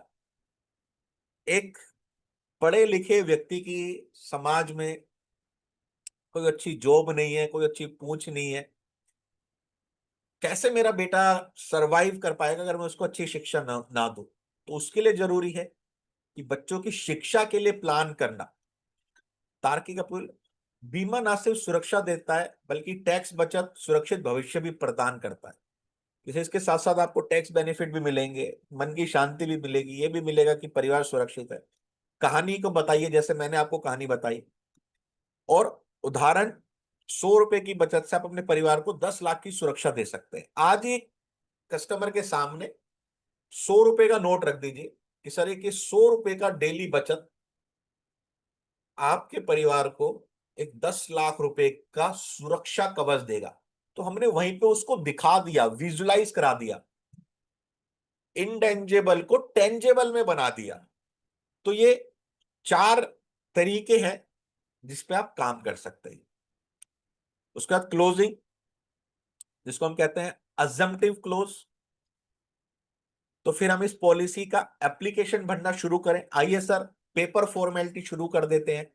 एक होता है ऑप्शन क्लोज, जिसमें हम उनको विकल्प दिखाते हैं कि आप सालाना प्रीमियम भरेंगे या मासिक। ये बहुत सारे होते हैं, आपको छोटे छोटे आइडियाज बता रहे हैं कि क्लोजिंग में कितने तरह के टाइप्स होते हैं। सारांश क्लोज, जो भी आपने कस्टमर से बात की उसकी समरी बताइए। देखिए, 1 करोड़ का कवर आपके परिवार के लिए प्राप्त है, प्रीमियम भी 15,000 रुपये महीना है, क्या इसे अभी हम शुरू करें? कि सर, हमने जो डिस्कस किया, 1 करोड़ का कवर मिलेगा, मैच्योरिटी इतना मिलेगा, रिटायरमेंट पे इतना मिलेगा, मात्र 15,000 रुपये महीना, चलिए इसको अभी से हम शुरू कर देते हैं। इसको कहते हैं सारांश क्लोज। तत्काल क्लोज, अर्जेंसी क्लोज या विशेष ऑफर इसी महीने तक उपलब्ध है। कि सर, जब आपको पता होता है कि कोई पॉलिसी बंद होने वाली है तो आप उसके पीछे पड़ जाते हो, सेल करते हो, लोगों के पास जाते हो। उसी तरह आपने कोई लीफलेट निकाला, परचेज किया, कोई कॉम्बिनेशन है कि सर केवल 2 हफ्ते के लिए ही है, आप सोचिए, 2 दिन के बाद मैं आपसे मिलता हूं, और सर अगर मन है, आपको लेना है, कुछ क्वेरी है, कुछ डिस्कस करना है, तो अभी हम आपस में कर सकते हैं। इसको कहते हैं अर्जेंसी क्लोज। एक होता है ट्रायल क्लोज, कि आपको लगता है प्लान आपकी जरूरत पूरी करेगा, आपके ना रहने पर आपका परिवार सुरक्षित रहेगा, आपके ना रहने पर आपके बच्चों को जो एजुकेशन मिलनी चाहिए वो मिलती रहेगी, आपके ना रहने पर आपका परिवार जिस घर में रह रहा है उसी घर में रहेगा, कभी भी परिवार को अपने लाइफस्टाइल से समझौता नहीं करना पड़ेगा। बिल्कुल सर। तो आइए पेपर फॉर्मेलिटीज पूरी कर लेते हैं। तो इंटेंजेबल प्रोडक्ट को टेंजेबल बनाना हमारा काम है। कई बार कस्टमर कहता है बीमा तो दिखता नहीं है, समझ नहीं आता, बस पैसे कटते हैं। तो यहाँ पे आप इसको एलिफेंट वाली स्टोरी सुना सकते हैं, या फिर एक दूसरा एग्जांपल दे सकते हैं। बिल्कुल सही कहा आपने, सर बीमा कोई गाड़ी, मोबाइल या घर जैसा नहीं है जिसको हम डेली देख सकें, यूज कर सकें। लेकिन ये वैसा ही है जैसे हमारे घर की छत, जो छत है ना, टेरिस, सेम वैसा ही है। हर दिन सर पे होती है, दिखती नहीं है, सुरक्षा देती है। धूप से, बारिश से, आंधी तूफान से एक हमारे पास पीस ऑफ माइंड है कि कितना भी धूप हो, बारिश हो, आंधी तूफान हो, हमारे बच्चे घर में सुरक्षित हैं। उसी तरह बीमा भी एक ये पीस ऑफ माइंड है, जिंदगी में अगर मेरे को कुछ हो जाए तो मेरा जो ये परिवार है ना, ये सुरक्षित है, इसको कभी दिक्कत का सामना नहीं आएगा। तो वही बीमा की छत मैं आज आपके सर पे, आपके परिवार के लिए लगाने आया हूं। और उसके बाद एक बहुत अच्छे कंसेप्ट से समझाइए कि सर, आप बच्चों को स्कूल में पढ़ाते हैं, पैसा देते हैं, वहां पे पैसा अमाउंट, वहां पे नाम क्या वो दे रखा है उसका, फीस, स्कूल फीस। क्यों देते हैं आप? जिससे कि बच्चों को ब्राइट फ्यूचर मिले। आप दाल, चावल, आटा, तेल, घी, फल, सब्जियां ग्रोसरी शॉप से खरीदते हैं, वहां पे भी पैसा देते हैं, जिसको एक नाम दे रखा है हाउस होल्ड एक्सपेंसेस। सर क्यों देते हैं? क्योंकि परिवार की जरूरत पूरी होती है, परिवार को भोजन मिलता है। आप हॉस्पिटल में जाते हो, पैसा देते हो डॉक्टर को, बीमारी से ठीक होने के लिए, दवाइयों के लिए, जिसको कहते हैं चार्जेस, डॉक्टर के क्या चार्जेस हैं, इससे आपको क्या मिलता है? रिलीफ मिलता है। आप घर में रहते हो, इस घर में आप रहते हो, या तो रेंट दे रहे होंगे या ईएमआई दे रहे होंगे, पैसे के रूप में दे रहे हैं। क्या मिलता है इससे? सर छत मिलती है, शेल्टर मिलता है, घर वाले सुकून से रहते हैं। सर उसी तरह एलआईसी में आप पैसा दे रहे हो प्रीमियम के रूप में, क्या मिलता है? सर ये सब कुछ मिलता है। कल अगर आप नहीं हैं तो यही एलआईसी आपके बच्चे स्कूल जाते रहें उसके लिए फीस के लिए पैसे देगा। कल यही एलआईसी आपके घर में खाना आता रहे उसके लिए ग्रोसरी शॉप वाले के बिल का भुगतान करता रहेगा। सर यही एलआईसी आपका परिवार बीमार पड़ने पे अच्छे हॉस्पिटल में अच्छे डॉक्टर के पास जाता रहे, उस डॉक्टर को देने के लिए पैसे देता रहेगा। सर यही एलआईसी आपका परिवार की छत कभी उनके सर के ऊपर से ना गिरे, आपका परिवार जिस घर में रह रहा है उसी में रहे, उस रेंट ईएमआई के लिए पैसा देता रहेगा। और आप कह रहे हो कि एलआईसी देता क्या है? सर ये सारी चीजें मेरा एलआईसी देता है, ये सारी चीजें मेरा एलआईसी देता है। और अगर एलआईसी है तो ये सारी चीजें चलती रहेंगी। तो एलआईसी को जैसे आप इन सब को एडजस्ट करते हो, कल आपके बच्चों के स्कूल की फीस 4,000 रुपए से 5,000 रुपए हो जाए तो आप पढ़ाओगे। जहां आप रेंट दे रहे हो वो कहते कि भाई 12,000 की जगह 13,000 14,000 रुपए लूंगा, आप दोगे। होम लोन का ईएमआई बढ़ जाए, बैंक इंटरेस्ट रेट बढ़ा दे, आप दोगे। ग्रोसरी शॉप के एक्सपेंस बढ़ते रहते हैं, आप देते हो। उसी तरह सर इसको भी एक खर्चे के रूप में मान लो, लेकिन एक ऐसा खर्चा है जो भविष्य में परिवार को जरूरत पड़ी तो सारे खर्चे अकेले उठाने की ना ये हिम्मत रखता है। इस तरह आपको किसी भी क्लाइंट को एक्सप्लेन करना है। क्लियर है? कैसा लगा आइडिया, कैसा लगा कंसेप्ट? एक बार चैट बॉक्स में बताइए।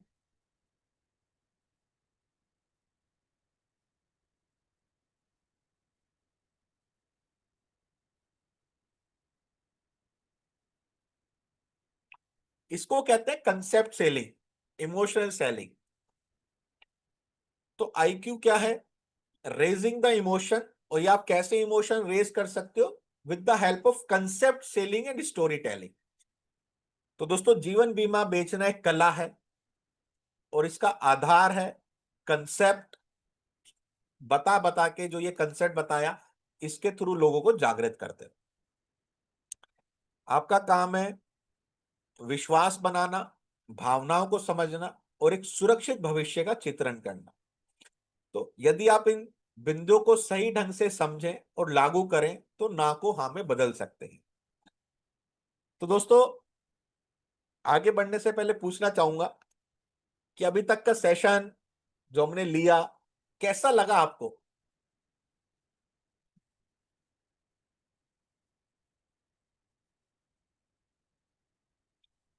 जीवन बीमा के व्यवसाय में ना से हाँ तक में कुछ नॉलेज मिला आपको?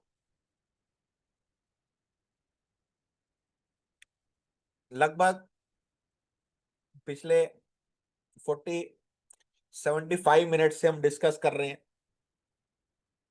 दोस्तों अगर आप इसी तरह के कंसेप्ट, आइडिया, स्टोरी टेलिंग सीखना चाहते हैं तो मैं आप सबको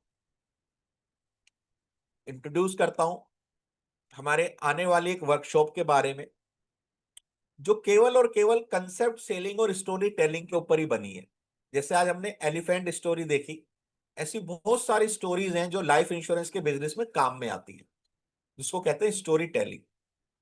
और जैसे अभी हमने एक छोटा सा कंसेप्ट देखा, एलआईसी का प्रीमियम ऐसे ऐसे ऐसे आपकी सारी जरूरतें पूरी कर देगा, इसको कहते हैं कंसेप्ट सेलिंग। अगर आप इसको और डीप में, गहराई में सीखना चाहते हैं तो मेरा 5 डेज का वर्कशॉप हो रहा है, जिसमें डे 1 में हम देखेंगे 2 पेन कंसेप्ट। छोटा सा कंसेप्ट, अपने किसी भी ग्राहक के पास 2 पेन लेके चले जाइए और बीमा का महत्व समझा दीजिए। Hand writing concept, 3 type of family concept, 4C concept, red light concept, train journey concept, stepney concept. ऐसे आइडिया जो कस्टमर रोज अपनी जिंदगी में ना यूज करता है, लिखता है, उसको कहते हैं हैंड राइटिंग। तो हैंड राइटिंग कंसेप्ट से बीमा कैसे समझाना है, तीन तरह के परिवार हमारे अर्थव्यवस्था में पाए जाते हैं, उसको कैसे समझाना है। रेड लाइट, जब भी कस्टमर आपका ड्राइव करता है रेड लाइट जरूर देखता है, रेड लाइट के एग्जाम्पल से बीमा समझा दो। ट्रेन में जर्नी करने वाला कस्टमर ट्रेन जर्नी के एग्जाम्पल से बीमा समझा दो। गाड़ी चलाने वाले को स्टेपनी कंसेप्ट से बीमा समझा दो कि उनको हमेशा याद रहे। डे 2 में हम देखेंगे ह्यूमन लाइफ वैल्यू कंसेप्ट। हम सभी बात करते हैं एचएलवी के बारे में, क्या होती है एचएलवी, कैसे निकालते हैं, उसके ऊपर देखेंगे ILEL concept, map of life concept, CDR concept, 5R concept, financial forecasting concept, 3 coin concept. बहुत छोटा सा कंसेप्ट, 2 रुपए, 5 रुपए, 10 रुपए के सिक्के अपनी पॉकेट में रखिए, कस्टमर के सामने समझा रहे हैं, कस्टमर के सामने डेस्क पे रख दीजिए और उनको बीमा समझा दीजिए केवल 3 सिक्कों की मदद से। स्नेक एंड लैडर कंसेप्ट, अपने क्लाइंट के पास सांप सीढ़ी का गेम लेके जाइए, उनके घर में छोटे बच्चे हैं, कि ये सर चाहिए, आज मैं भी आप सबके साथ खेलता हूं, इस गेम को मिलके खेलते हैं। और खेलते खेलते जिंदगी में हमारे कितने स्नेक्स हैं, मतलब रिस्क है, उससे कंसेप्ट से कस्टमर को बता दो। Balance sheet concept, day 3 and day 4 में हम देखेंगे हाई लेवल के कंसेप्ट, जिसको कहते हैं magic bill concept, income to expense concept, financial planning concept, financial pyramid concept, how to achieve financial independence concept, 3 bucket theory concept, lifestyle concept, और plan A versus plan B. आपका customer कहता है कि यार mutual fund में लगाऊंगा, stocks में लगाऊंगा, गोल्ड अच्छा रिटर्न देता है, प्रॉपर्टी बहुत बढ़िया है, तो उनको आपको plan A versus plan B समझाना है। ये सभी कंसेप्ट 20-20 मिनट के हैं, इसलिए ये 2 दिन का हमने टाइम लिया है, और डीप कंसेप्ट है जिससे आप बड़े कस्टमर से बात कर सकते हो।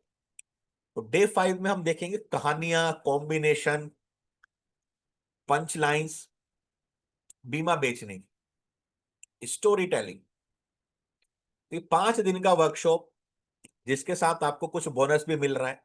जैसे 5 दिन के वर्कशॉप का रिकॉर्डिंग आपको मिलेगा 30 दिन के लिए, 20 प्लान कॉम्बिनेशन के डिजिटल पोस्टर आपको मिलेंगे, 5 के 5 दिन का PDF आपको मिलेगा, जैसे आज PDF रहा है ऐसा PDF आपको मिलेगा। सबसे बड़ी चीज दोस्तों, 3 एडिशनल सेशन की रिकॉर्डिंग आपको मिलेगी। 5 दिन तो मेरे सेशंस का रहेगा, 3 एडिशनल सेशन की रिकॉर्डिंग, जो कि एक इंटरनेशनल ट्रेनर है के रामेशन से उन्होंने लिया था, और टॉपिक बहुत अच्छे, बहुत जबरदस्त टॉपिक लाइफ इंश्योरेंस एडवाइजर्स के लिए। सबसे पहला टॉपिक टेलीकॉलिंग स्क्रिप्ट। आप किसी भी कस्टमर को फोन पे कैसे बात करें, क्या बात करें, फोन उठाता है किस तरह बातचीत होनी चाहिए, पूरा उसके ऊपर 2 घंटे का सेशन। कस्टमर ने आपको अपॉइंटमेंट दे दिया, आप घर पे गए, कैसे बातचीत को स्टार्ट करना है, क्या क्वेश्चन पूछना है, कैसे लाइफ इंश्योरेंस को रखना है, जिसको कहते हैं कंसेप्ट ऑफ लाइफ इंश्योरेंस, 2 घंटे की रिकॉर्डिंग। और तीसरा होता है plan presentation with sales burger technique. एक इंटरनेशनल टेक्निक है किसी भी अपने प्रोडक्ट को प्रेजेंट करने की। आप किसी भी कस्टमर को बर्गर खिलाओ, केवल ऊपर का बन दो, कस्टमर नहीं खाएगा। केवल नीचे का बन दो, नहीं खाएगा। ऊपर का बन हटा दो, नीचे का बन हटा दो, केवल फिलिंग फिलिंग खिलाओ, कस्टमर नहीं खाएगा, उसको अच्छा नहीं लगेगा। बर्गर कब खाया जाता है? जब पूरा हो। उसी तरह कैसे प्लान्स को बर्गर टेक्निक में प्रेजेंट करना है, एक इंटरनेशनल ट्रेनर है तो एक इंटरनेशनल टेक्निक है, और ये तीनों सेशन हिंदी में ही है। जीवन उत्सव को कैसे सेल्स बर्गर टेक्निक में रख के समझाना है, उन्होंने बहुत बखूबी तरीके से बताया था। 2 घंटे का सेशन, इसकी भी रिकॉर्डिंग आपको मिलेगी। तो 5 सेशन मेरे लाइव और 3 सेशन के रामेश्वर सर के रिकॉर्डिंग आपको मिलेगा। टोटल आपको क्या मिल रहा है? 5 दिन का लाइव सेशन, 5 दिन का PDF, 5 दिन का रिकॉर्डिंग, रिकॉर्डिंग की validity 30 days, 20 plan combination poster और 3 एडिशनल सेशन। इसका जो टोटल बंडल है दोस्तों, अगर आप पूरा बंडल देखें इस कोर्स का, तो होता है 5,000 रुपए, 5,000 रुपीज इसकी वैल्यू है।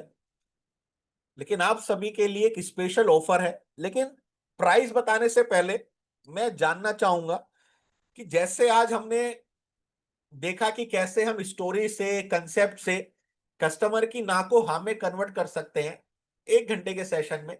ऐसे 5 सेशन और 3 एडिशनल सेशन जिसका रिकॉर्डिंग आपको मिलेगा। अगर 8 सेशन आपको ऐसे दिए जाएं तो क्या आपका बिजनेस इंक्रीज होगा या नहीं होगा? यस या नो? जब नए थॉट्स, नए विचार, नए आइडिया, नए कंसेप्ट कस्टमर के सामने रखेंगे, नई नई चीजें बताएंगे, वही पुरानी पुरानी चीजों में ना जाके नए तरीके से कुछ समझाएंगे, तो हमारा बिजनेस इंक्रीज होगा। तो इसका जो वैल्यू है 5,000 रुपीज है, लेकिन आज इसके लिए एक स्पेशल ऑफर है। ऑफर बताने से पहले जानना चाहूंगा कि कौन कौन साथी ये 5 दिन की वर्कशॉप को ज्वाइन करना चाहता है। मी टाइप कीजिए, जल्दी से मी टाइप कीजिए, फिर इसका मैं ऑफर प्राइस आप सबको बताता हूं कि कौन कौन ये 5 दिन की वर्कशॉप को ज्वाइन करना चाहते हैं। विपिन पातवा जी हैं, जियोमी के नाम से है, जीएस पटेल जी हैं। तो दोस्तों ये 5 दिन की वर्कशॉप प्लस 3 दिन का रिकॉर्डिंग, 2 ट्रेनर, 8 सेशन, केवल और केवल आपको मिल रहे हैं 850 रुपए में। लगभग लगभग 108 रुपए पर सेशन के हिसाब से, केवल और केवल 850 रुपए में आपको 2 ट्रेनर और 8 सेशन मिल रहे हैं। पेमेंट की डिटेल आपकी स्क्रीन के सामने आ चुकी है। कब से स्टार्ट हो रहा है? 20, 24, 26, 29 और 30 मई। ऑनलाइन जूम पे होगा, जैसे आज हुआ है। क्यूआर कोड के थ्रू आप पेमेंट कर सकते हैं, या फिर पेमेंट के लिए गूगल पे, फोन पे, पेटीएम नंबर भी आपकी स्क्रीन के सामने है। 8800024185। इन नंबर पे आपको पेमेंट करके मनीष जी को स्क्रीनशॉट शेयर करना है।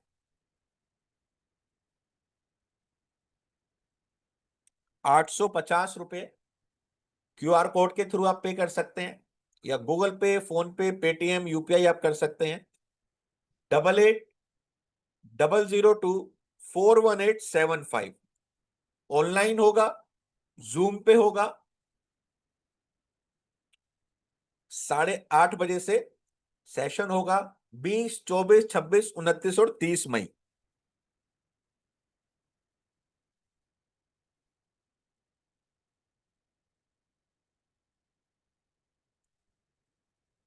तो जो जो साथी डिटेल में सीखना चाहते हैं concept selling, story telling with 20 plan combination, वो इस सेशन को बिल्कुल मिस ना करें। आज एक मौका है दोस्तों, अपॉर्चुनिटी आपके पास, और साथ के साथ आपको मिलेगा 3 सेशन का instant recording.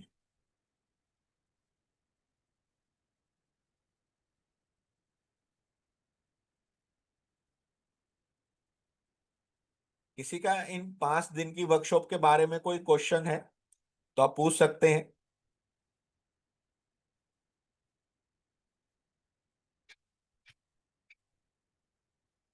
Concept selling, story telling की वर्कशॉप के रिगार्डिंग कोई क्वेश्चन है तो आप चैट बॉक्स के माध्यम से उसको भी पूछ सकते हैं।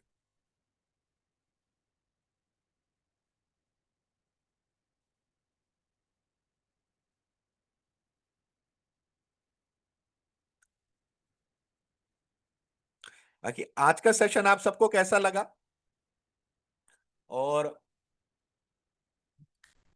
जैसे आज सेशन हुआ है, हिंदी में बातचीत होगी और स्लाइड्स मिक्स होंगी, कुछ हिंदी में होगी, कुछ इंग्लिश में होगी। मनीष जी ने आप सबके साथ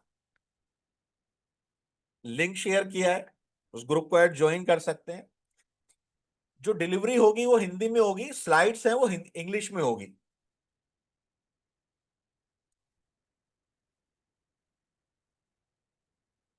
ग्रुप आप सभी के साथ का लिंक शेयर किया गया है, आप ग्रुप में ज्वाइन हो सकते हैं, जिसमें आगे आने वाले सेशंस की भी जानकारी आपको उसी ग्रुप में मिलती रहेगी।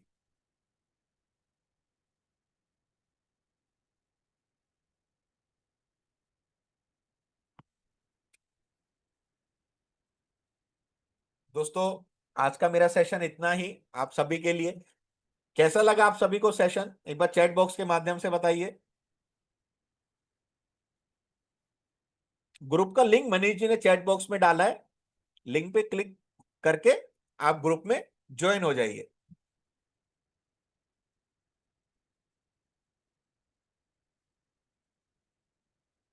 ग्रुप का लिंक मनीष जी ने चैट बॉक्स में डाला है, वहां से आप ग्रुप को ज्वाइन हो जाइए।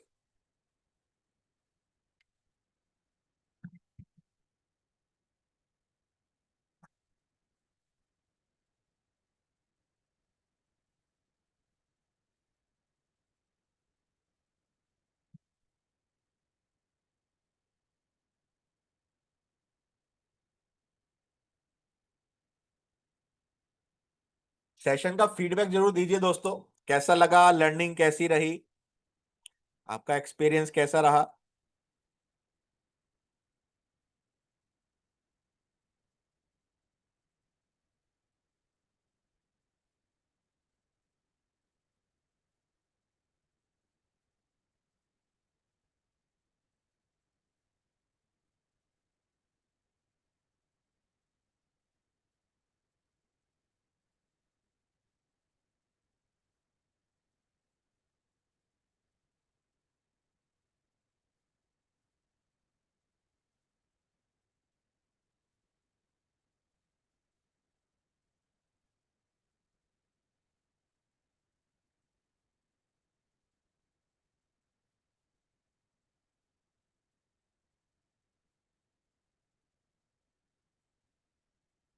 चलिए, thank you so much.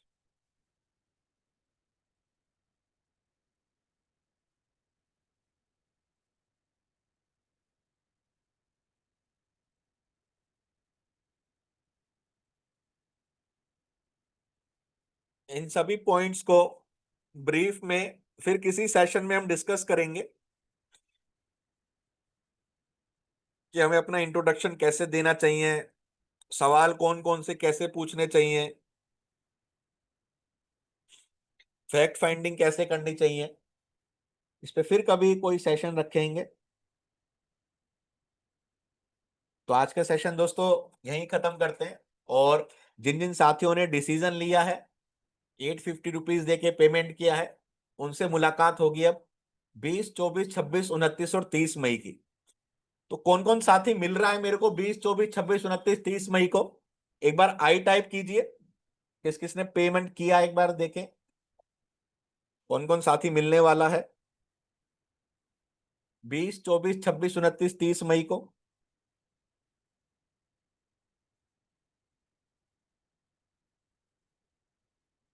Sushil Kumar ji ने पेमेंट कर दिया है, भारत भूषण जी ने कर दिया है। स्वागत है सुशील जी, भारत भूषण जी, आपका भी बहुत बहुत स्वागत है।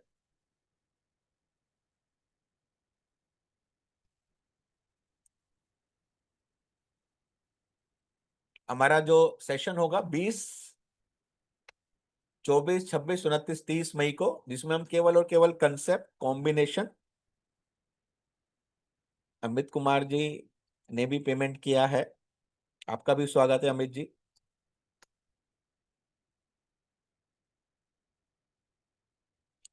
और मनीष जी ने ग्रुप का लिंक भी आपको भेजा है।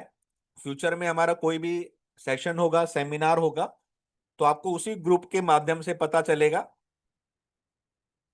बहुत जल्दी कुछ सेशन हम कॉम्बिनेशन ऑब्जेक्शन हैंडलिंग पे भी लेने वाले हैं। ग्रुप में आप ज्वाइन हो जाइए, जिससे कि आपको वहां पे समय समय पे इंफॉर्मेशन और लिंक मिलता रहे।